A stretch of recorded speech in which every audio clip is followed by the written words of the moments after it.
My name is Margaret Jane. Do this, I can't do.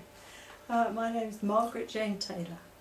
I'm usually known as Meg, and I'm severely disabled with secondary progressive multiple sclerosis. And things have reached the stage where the only thing I can do of my own volition is move my head and speak. And for a combination of reasons, I have decided that I no longer wish to live. And I'm speaking on the 17th of February 2013, and as of Tuesday the 19th of February, I'm going to stop taking food and fluids with the intention of ending my life. I want to make it clear that this is my wish and that I'm not being coerced in any way by anybody. I also want to say that this is not the way I would wish to die, but I have no alternative, because assisting a suicide is against the law. On the other hand, it is also against the law to discriminate against somebody on grounds of disability, and suicide is not illegal. So I am being prevented from carrying out a legal act on the grounds of my disability. And I think this is a legal quandary which maybe should be addressed. I know that there are other people who would wish to end their lives in circumstances where their conditions become intolerable. I'm thinking of Terry Pratchett, I'm thinking of Margot MacDonald. I'm also bearing in mind Tony Nicklinson, who had wanted to have his life ended by doctors, and who I think also ceased taking food and fluids in similar circumstances. I'm very grateful that I can speak.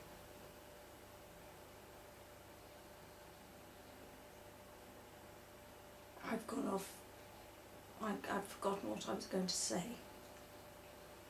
Yes, I think that it's important to stress that I'm not being coerced, and I think that I need to give evidence that I'm of sound mind, and that there are two aspects to this. One is that I'm cognitively competent, and I want to stress that I'm not reading an autocue, I'm speaking ad lib, and that should be an indication of my cognitive competence.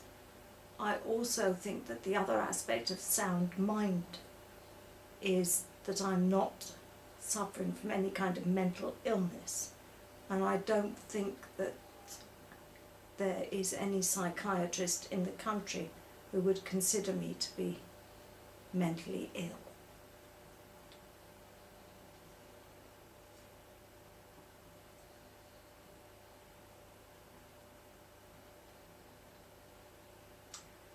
I've spoken about myself personally. I've hinted at aspects to do with the wider legal situation, which I think needs to change.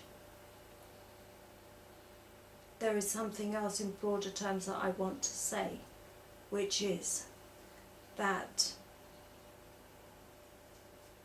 people who are severely disabled receive something called the Independent Living Fund. That is being ended in 2015.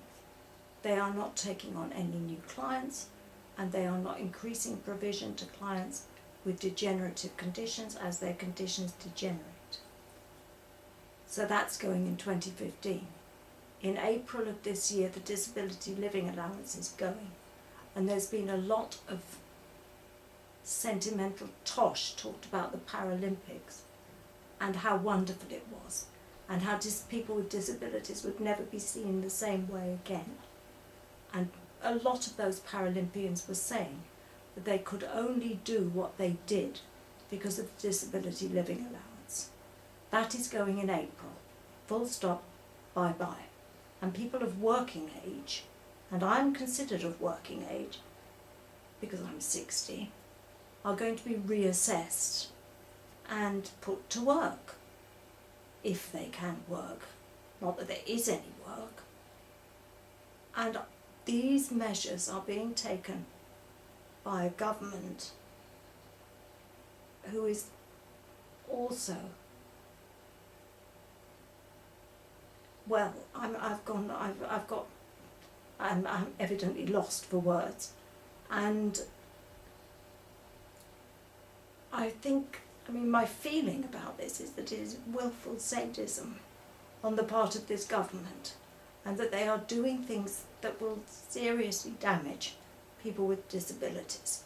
They're expecting local authorities to cover the costs, and they are cutting the provision to local authorities.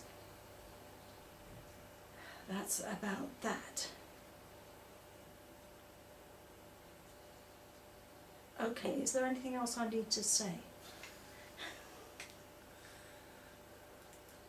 There was more that I was going to say. When I've gone through this in my mind, I've gone off on many tangents.